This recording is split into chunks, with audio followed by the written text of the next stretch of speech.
Lauren, thanks. A lot of folks also may be heading out to the local hardware store to get ready for tomorrow. And that means some shops are ordering more supplies. 5 News reporter Jose Carranza is outside one store in Fayetteville. Jose, how are the supplies looking where you are? Yeah, well, all day workers have been coming in buying their regular hardware supplies like chainsaw chains or maybe even a lawnmower if need be here at the hardware store in Fayetteville. But the first thing that you see here whenever you enter overall is winter supplies. You can tell that that snow day craze has arrived with dozens flocking for sleds like these.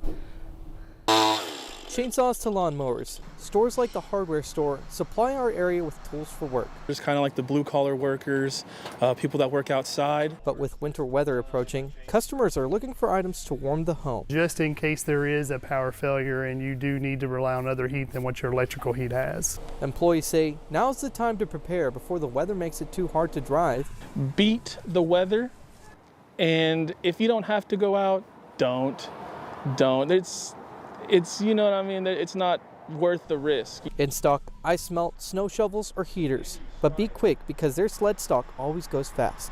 So right now we just got in a large order of sleds because a lot of people have been coming in for sleds because very rarely do we have chances of 3 to 5 inches of snow in the area. But we do have limited supplies because we will not get another truck until after the ice storm blows over or the snowstorm blows over on Friday.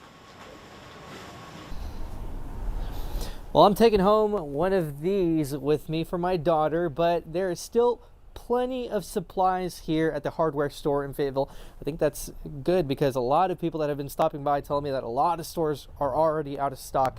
Here at the hardware store, they told me that they made sure to order extra stock just in case. For now, we're live in Fayetteville covering news where you live. Jose Carranza, 5 News.